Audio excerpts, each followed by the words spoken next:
오늘 보실 말씀 신약성경 5조 마태복음 5장 13절부터 16절까지 말씀 제가 읽겠습니다.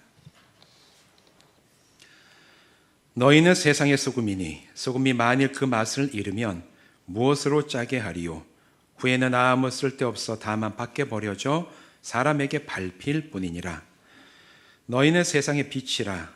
산 위에 있는 동네가 숨겨지지 못할 것이요 사람이 등불을 켜서 말 아래에 두지 아니하고 등경 위에 두나니 이러므로 집안 모든 사람에게 빛이 느니라.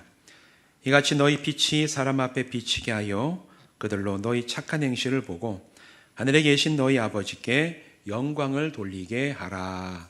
아멘. 기도하고 말씀 나누겠습니다. 하나님, 오늘도 우리가 함께 예배하며 하나님의 말씀 앞에 섭니다.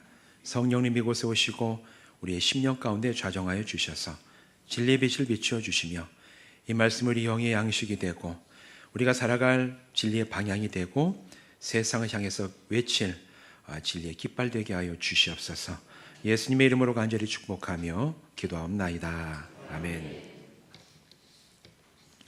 오늘 이곳에서 또한 온라인으로 함께 예배하는 모든 분들 주님의 이름으로 축복합니다. 우리 지난주 1월 첫 주부터 셋째 주까지의 말씀을 통해서 올해 우리 교회 표가 되는 에베소서 4장 22절부터 24절 여기 표에 나와 있죠. 이 세 가지 변화에 대해서 우리가 말씀을 나눴어요. 옛사람을 벗고 심령이 새롭게 되어 새 사람을 입자. 에베소서 말씀이 그거를 명령을 하고 있는데 이 변화는 세 가지가 차례 이렇게 시간을 두고 오랫동안 이루어지는 게 아니라 핵심은 심령이 새롭게 되는 변화를 하나님 주시는 은혜로 체험을 하게 되면 우리가 옛사람도 순식간에 벗게 되고 또 우리의 새 사람이 있게 되어서 옛날 옷을 벗고 새 옷을 입으면 새로운 신분이 되는 것처럼 우리가 하나님의 자녀로 되는 놀라운 변화가 우리에게 주어진다. 이게 이제 이 에베소서의 말씀으로 우리가 나눴어요. 예수님을 나의 구원자로 받아들이고 십자가 복음이 믿어지는 사람은 심령이 새롭게 변화됩니다. 우린 이걸 믿기 때문에 신앙생활을 하고 경험을 했기 때문에 어떤 일이 있어도 신앙을 포기하지 않고 이 믿음의 길을 가요. 예수님을 나의 구원자로 받아들이고 십자가 복음이 믿어지는 사람은 심령이 새롭게 되고 난 다음에 죄의 종노릇하던 옛사람을 벗고 새 사람을 입어서 하나님의 자녀로 그 신분이 바뀌게 됩니다. 이게 복음의 핵심이죠. 가장 중요한 이 변화들은 어디에서 일어나냐 하면 사람의 내면에서 일어나는 변화예요. 내가 정말 하나님의 은혜를 받고 심령이 변화가 되고 옛사람을 벗고 새 사람을 입는 것은 사실은 눈으로 보이는 변화는 아닙니다. 저는 가끔 생각을 해요. 사람이 구원받은 게 눈으로 구원받았음, 이마에 뭐가 이렇게 쓰여져 있으면 정말 목회하기 편하겠다. 근데 사실 그렇지 않아요. 구원받는 것, 옛사람을 벗어버리고 새 사람을 입는 모든 것은 외면적으로 나타나는 것은 아니라 사람의 이 내면과 영혼에서 일어나는 가장 근본적인 변화입니다. 눈으로 변화의 과정과 결과를 확인할 수는 없지만 대신에 어느 정도는 판단을 할 수가 있어요. 참으로 새 사람을 입으면 그 사람의 외적인 삶도 반드시 변화가 됩니다. 변화의 시간이 많이 걸릴 수도 있고 적게 걸릴 수도 있지만 중요한 건 내면이 새롭게 돼서 옛사람을 벗고 새 사람을 입게 되면 반드시 그 사람은 내면에서 외면에 이르는 삶이 방향이 바뀌어요.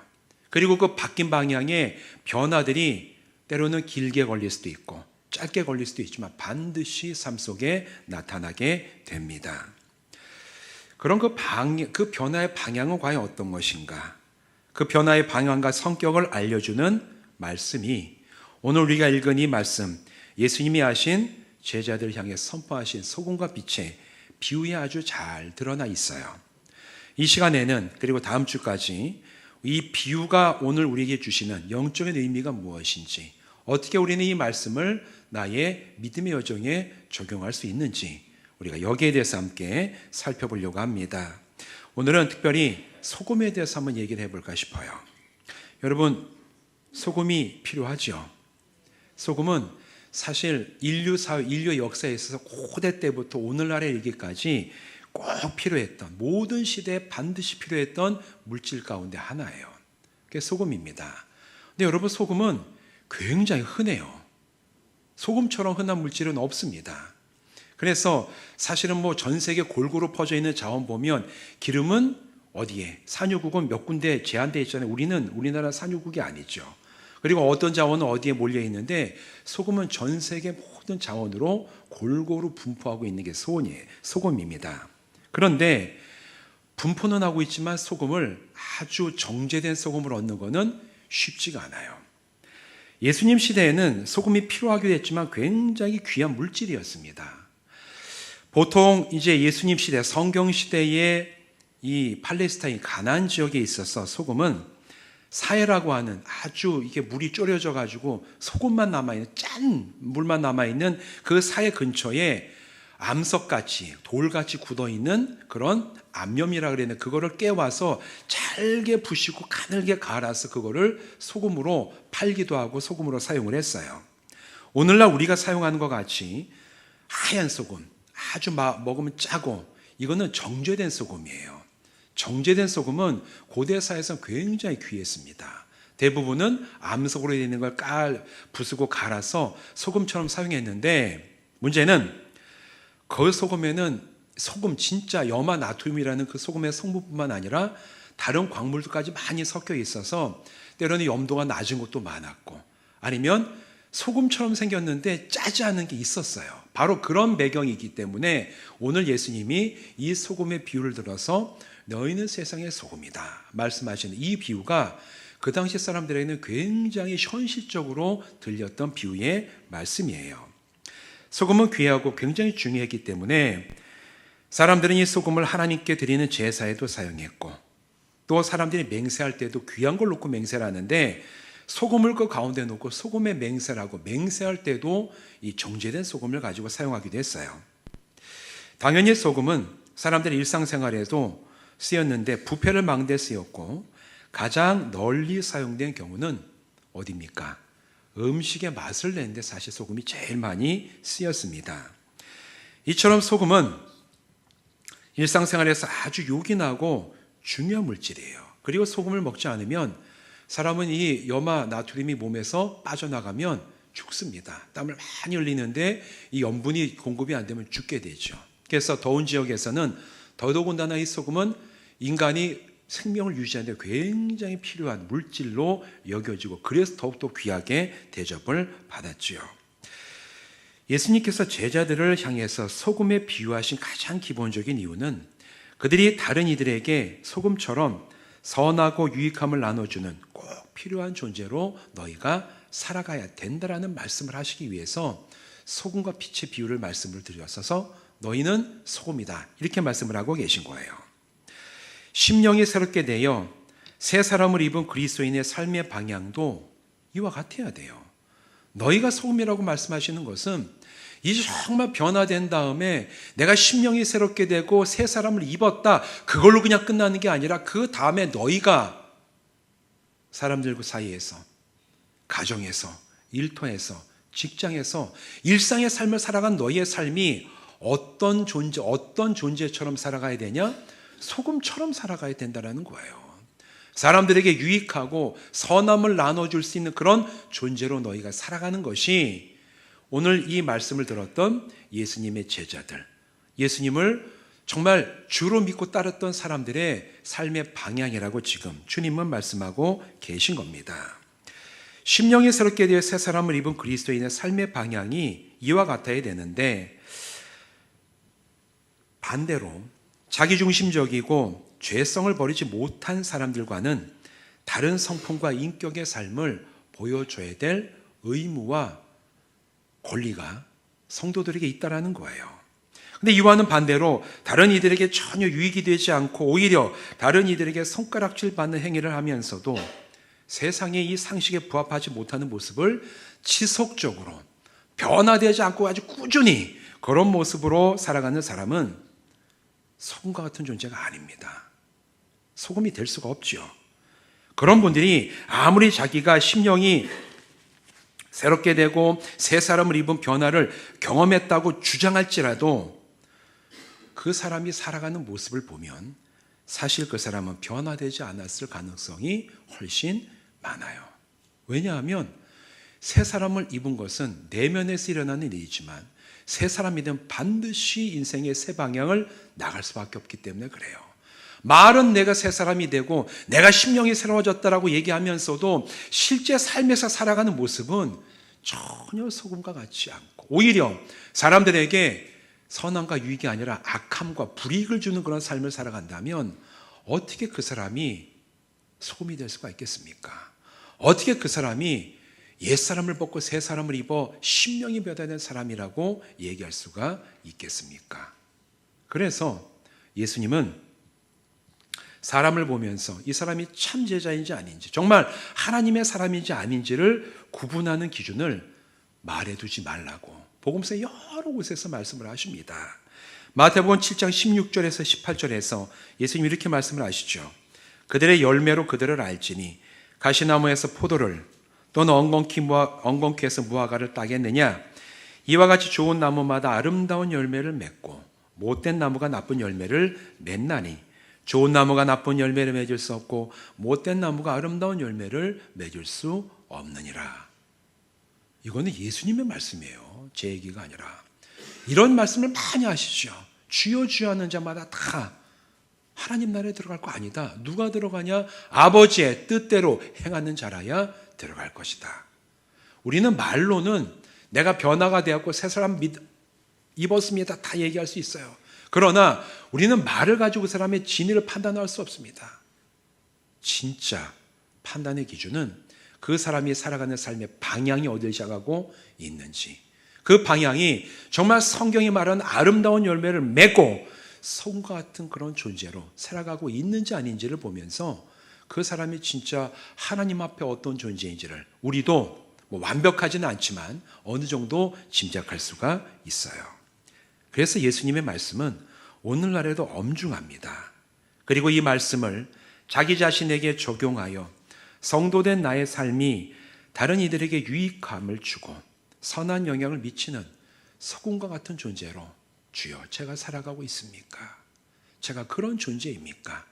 하나님 앞에서 정직하게 나와 내 삶을 돌아볼 수 있는 영적으로 깨어있는 성도들 되시기를 주님의 이름으로 부탁을 드립니다. 아직 내가 옛사람을 벗고 새사람을 입은 것 같지만, 확신을 하지만 아직 내 삶에서 충분한 열매가 없다면 예수님 말씀하신 이 소금과 같이 유익하고 선하게 살아갈 것을 결단을 하고 한 발 내디드세요. 방향이 바뀌었다 한 발 내디뎌야 됩니다. 그건 우리의 책임이에요.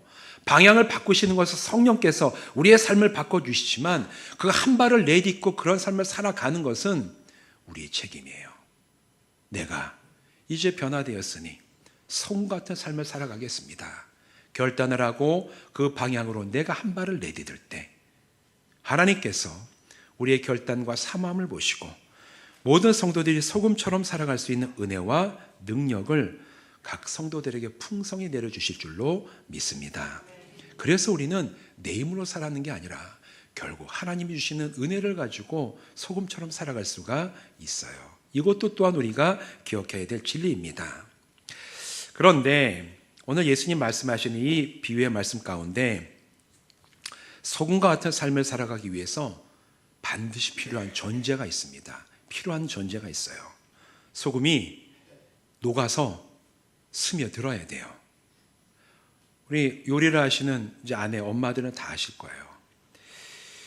소금이 아무리 필요하고 귀해도 결정으로 똘똘 뭉쳐있기만 하고 녹아서 스며들지 않으면 여러분 그건 소금으로서의 기능을 할 수가 없지요. 소금은 녹고 스며들어야 소금이에요.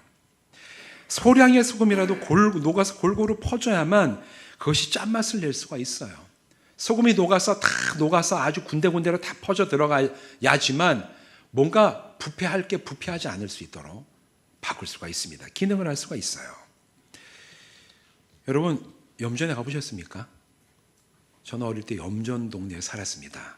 그래서 염전을 많이 보고 학교 가는 지름길이 염전이었어요. 그래서 큰 길로 가다가 학교에 늦으면 지름길에서 막 염전을 거쳐갔는데 염전을 가면은 염전의 가운데 크게 이제 창고들이 다 있어요. 창고가 있는데 이 창고가 뭐냐면 바닷물을 계속 증발시켜서 나중에 이 바닷물이 마지막 단계로 오면 물속에 허옇게 소금이 나옵니다. 이 소금을 넛가래 같은 걸로 쫙 밀어가지고 다 모은 다음에 삽으로 퍼가지고 하얀 소금을 이 창고에다가 다 모아 놓는 거예요.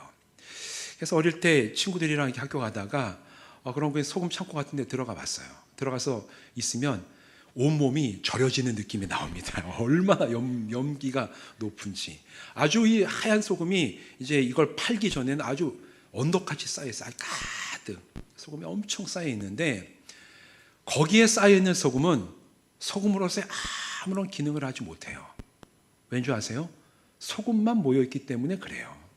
소금은 녹아서 들어가야지 기능을 하는데 염전 창고에 그 신선하게 이제 막 간 만들어진 간수도 안 빠진 소금이 가득 쌓여 있는데 거기 있는 소금은 소금의 역할을 아무것도 할 수가 없어요.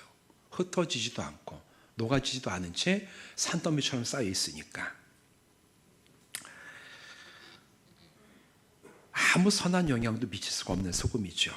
그런데 그곳에 모여있는 많은 소금들이 소금 창고를 벗어나 공장으로, 식당으로, 가정으로 조금씩 흩어져서 그곳에서 사용될 때 비로소 소금의 기능이 온전히 발휘될 수가 있는 겁니다. 소금이 아무리 귀해도 엄청나게 많이 쌓여서 별 소용이 없어요. 작게 나눠져서 다 퍼지고 거기서 더 이제 들어가야 될 자리에 녹아져 가지고 완전히 스며들 때 그때 진짜 소금은 소금다운 역할을 기능을 할 수가 있습니다. 그래서 예수님은 제자들을 소금이라고 말씀하실 때 굉장히 중요한 단서를 함께 달아서 말씀을 하시죠. 우리 13절 말씀을 같이 한번 읽어보실까요? 시작. 너희는 세상의 소금이니 소금이 만일 그 맛을 잃으면 무엇으로 짜게 하리요? 후에는 아무 쓸데없어 다만 버려져 사람에게 밟힐 뿐이니라. 아멘. 무슨 소금이라고 말씀을 하십니까? 세상의 소금이라고 세상 가운데 있는 소금이라고 말씀을 하시는 거예요. 세상의 소금은 세상 속에 있는 소금이라고 말씀을 하시는 겁니다.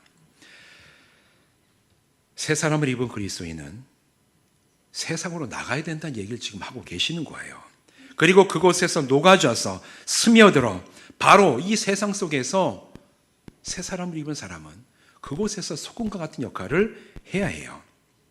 그런데 오늘 예수님 말씀하시는 이 세상은 그리스도인들에게 호의적이지 않은 세상입니다. 기독교 신앙에 동조하는 곳이 아니에요.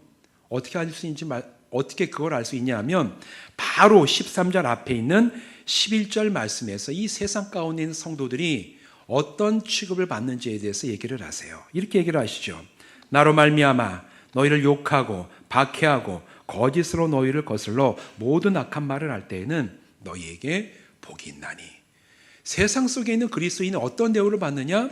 예수님 때문에 욕하고 박해하고 거짓으로 너희를 거슬러 나쁜 말을 너희에게 한다라는 거예요. 이 세상은, 예수님 말씀하시는 이 세상은 기독교인들이 가면 어서 오십시오, 대단합니다, 믿음 참 좋으시군요, 이렇게 대우해주는 세상이 아니라고 지금 말씀을 하시는 거예요. 적대적이고 비웃고 때로는 듣기 싫어하는 얘기를 하고 거짓말로 사람들을 모함하고 이 사람들 이상한 사람이라고 얘기하는 그런 세상에 너희가 가라. 너희가 진짜 변화된 새 사람이라면 그런 세상 가운데로 들어가라는 얘기예요. 그런 곳에서 소금처럼 녹아지고 스며들라고 예수님은 말씀을 하시는 겁니다. 바로 이곳이 예수님을 따르는 제자된 그리스도인들이 신앙의 승부를 내는 곳이기 때문에 그렇습니다. 여러분, 제가 종종 말씀을 드리지만 우리가 이 신앙의 열매를 맺고 우리의 신앙이 성숙하고 이 신앙의 승부를 내야 되는 곳은 여기가 아니에요. 여러분, 예배드리러 이곳에 오는 사람 중에 예수 안 믿는다고 말하는 사람이 누가 있습니까? 기도 안 하는 사람이 누가 있어요? 누가 정말 안 좋은 사람이 누구? 여기 교회 예배하러 와가지고 사람한테 막 인상 쓰고 나쁜 말하는, 교회에서 주일날 만나는 사람 중에 그런 사람은 없어요. 근데 여기에서 좋은 사람이 세상에서 반드시 좋다라는 보장이 없어. 왜? 우리가 여기에서 지키는 신앙을 세상에서 똑같이 지키고 여기에서 우리가 소금과 같이 모여 있다면 세상에서 똑같이 우리는 소금처럼 역할을 해야 됩니다. 그럴 때 우리는 진짜 이 세상에서 우리의 신앙이 어떤지를 바로 세상 가운데서, 적대적인 세상 속에서, 우리를 정말 반겨하지 않는 그런 곳에서 내가 예수 그리스도의 제자고, 내가 믿는 신앙의 방향이 여기고, 내가 이 진리를 위해서 기꺼이 순종하며 따라갑니다. 그 믿음의 승부를 내는 곳은 여기가 아니라 세상이에요. 여러분, 이걸 꼭 기억하시기를 바랍니다. 그래서 마태복음 7장에서 예수님이 말씀하신 열매는 교회 안에서만 열려서는 안 돼요. 그 열매가 맺어져야 되는 곳이 바로 세상입니다.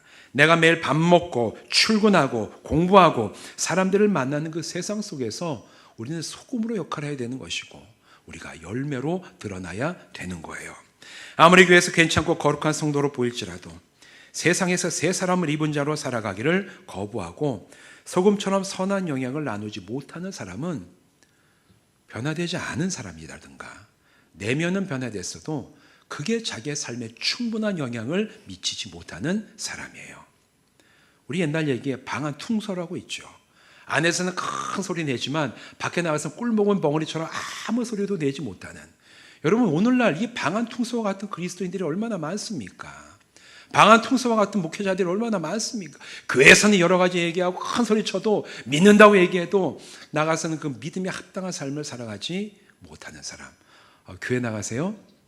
차마 안 나간다는 얘기는 못하고, 뭐 개인적인 걸 물어보세요. 이제 기도할 때도 이렇게 식사 기도할 때도 그냥 이게 누가 나에게 교인인지 알아볼까봐. 여러분, 우리의 신앙은 방한퉁소가 돼서는 안 됩니다. 우리는 세상에서 소금처럼 살아가야 돼요. 우리가 맺어야 될 열매는 세상에서 맺는 열매가 돼야 됩니다. 근데 이게 결코 쉽지가 않습니다. 11절처럼 불이익을 당할 때도 있어요. 때로는 우리가 말씀을 따라 살아가면 세상에 이용당하기도 합니다. 때로는 고난과 어려움을 겪을 때도 있어요. 그래서 우리에게는 교회가 필요한 겁니다. 믿음의 공동체는 그래서 필요한 거예요. 성도들이 소금으로 살아가며 때로는 지치고 실망할 때 함께 모여 예배하고 교제하면서 서로를 위로하고 하나님 앞에서 격려하는 모임이 바로 그래서 신앙 공동체예요. 소금처럼 살아가는 그 믿음의 길이 때로는 힘들고 어렵더라도 하나님의 나라의 약속으로 나아가는 소망의 길임을 서로 일깨워주면서, 그래서 우리는 기도하고 예배하는 믿음의 공동체로 모입니다. 그리고 다시 힘을 얻어서 세상에 나가 소금의 사명을 잘 감당하는 것이 우리가 이곳에 모여 예배하고 교회로 교제하고 서로에게 힘이 되어주는 가장 근본적인 이유 가운데 하나예요.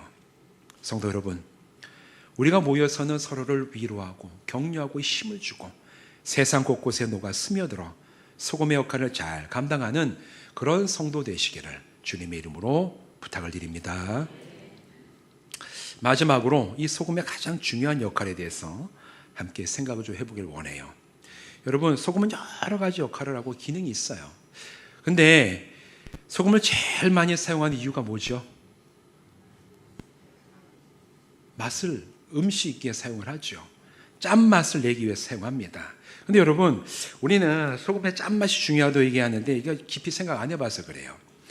소금의 짠맛은 그 자체로 음식의 기준이 되지 않습니다. 여러분, 소금을 음식으로 드시는 분 계세요? 소금만. 난 너무 소금이 귀해서 밥을 먹을 때 종지에다 소금을 탁 넣은 다음에 한 숟갈씩 입에 그냥, 그런 분 계세요? 그럼 건강에 굉장히 안 좋습니다. 소금은 그 자체로 음식이 될 수는 없어요. 그 소금의 짠맛 자체로 우리가 그걸 추구하지는 않습니다. 대신에 소량의 소금이 들어가 짠맛이 더해질 때 우리가 원래 먹고자 했던 준비한 음식의 원래의 맛과 풍미가 살아나기 때문에 우리는 소금이 필요한 거예요. 소금 자체의 짠맛을, 내가 그 짠맛을 보려고 소금을 먹는 게 아니라는 얘기예요. 그리스도인의 소금과 같은 역할이 이와 비슷합니다. 이와 비슷해요. 믿음이 없는 가정에 변화된 그리스도인이 그 가운데 있을 때, 그로 인해서 하나님께서 가정을 세우신 원래 의미와 기쁨과 사랑이 풍성하게 드러나고 맛볼 수 있어야 돼요. 그게 그리스도인이 소금처럼 그 가정에 녹아든 겁니다. 학교에 나가는 학생이 그리스도인일 때 학교에서 모든 지식과 진리의 주인 되시는 하나님을 섬기는 믿음으로 공부하는 것이 얼마나 기쁘고 즐거운 것인지를 본인도 발견을 하고 다른 사람들에게도 느끼게 해줘야 돼요. 직장에서는 단순히 돈 버는 것이 아니라 함께 일을 함으로 사람들에게 선하고 유익한 영향을 미치는 것이 무엇인지를 소금이 된 그리스도인이 보여줄 수 있어야 됩니다. 사람들 사이의 관계에 있어서는 하나님을 사랑하며 또 이웃을 사랑하는 삶의 기쁨이 어떠한지를 드러낼 수 있는 그리스도인으로 그 자리에 설 때 그 사람은 진짜 소금처럼 기능하는 사람이 되는 거예요.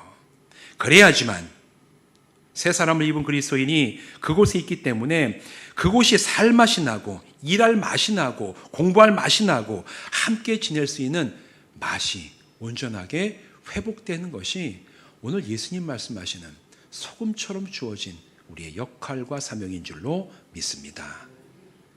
하나님께서 우리에게 일을 할 수 있게 하시고 가정을 주시고 공부할 수 있는 학교를 주시고 우리 사람들 사이에서 살아갈 수 있는 그런 여러 가지 기회를 주신 것은 창조의 목적이 있어요.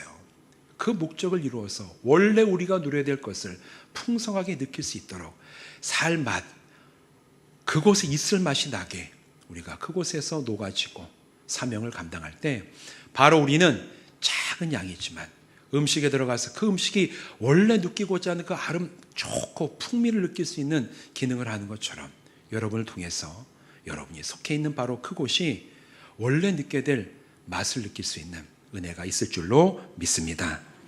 사랑하는 성도 여러분, 우리는 하나님의 은혜로 심령이 새롭게 되어 옛사람을 벗고 새사람을 입었어요.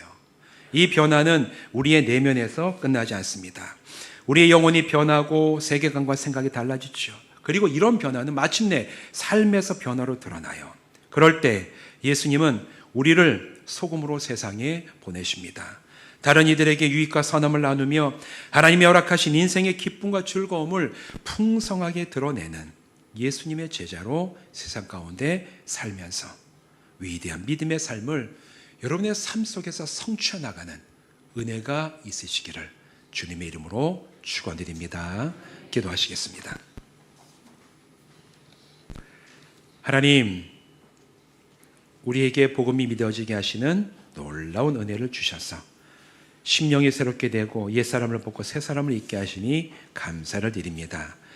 이제 우리가 변화가 됐습니다. 변화되었다면 그 변화의 열매가 우리의 삶 가운데도 드러나게 하여 주시되 예수님께서 제자들을 향해서 말씀하신 것처럼 너희는 세상의 소금이라고 말씀하신 그 말씀이 우리의 삶에서도 현실이 되고 성취가 되는 은혜도 체험하게 하여 주시옵소서.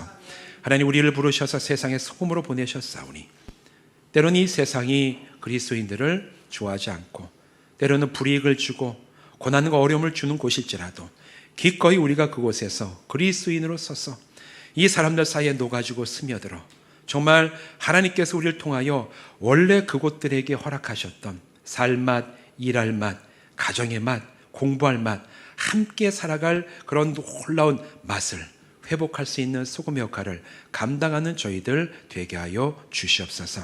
우리의 힘과 능력만 가지고는 안 됩니다.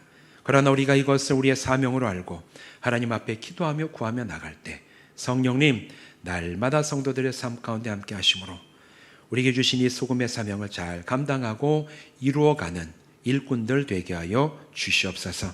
예수님의 이름으로 간절히 축복하며 기도하옵나이다. 아멘.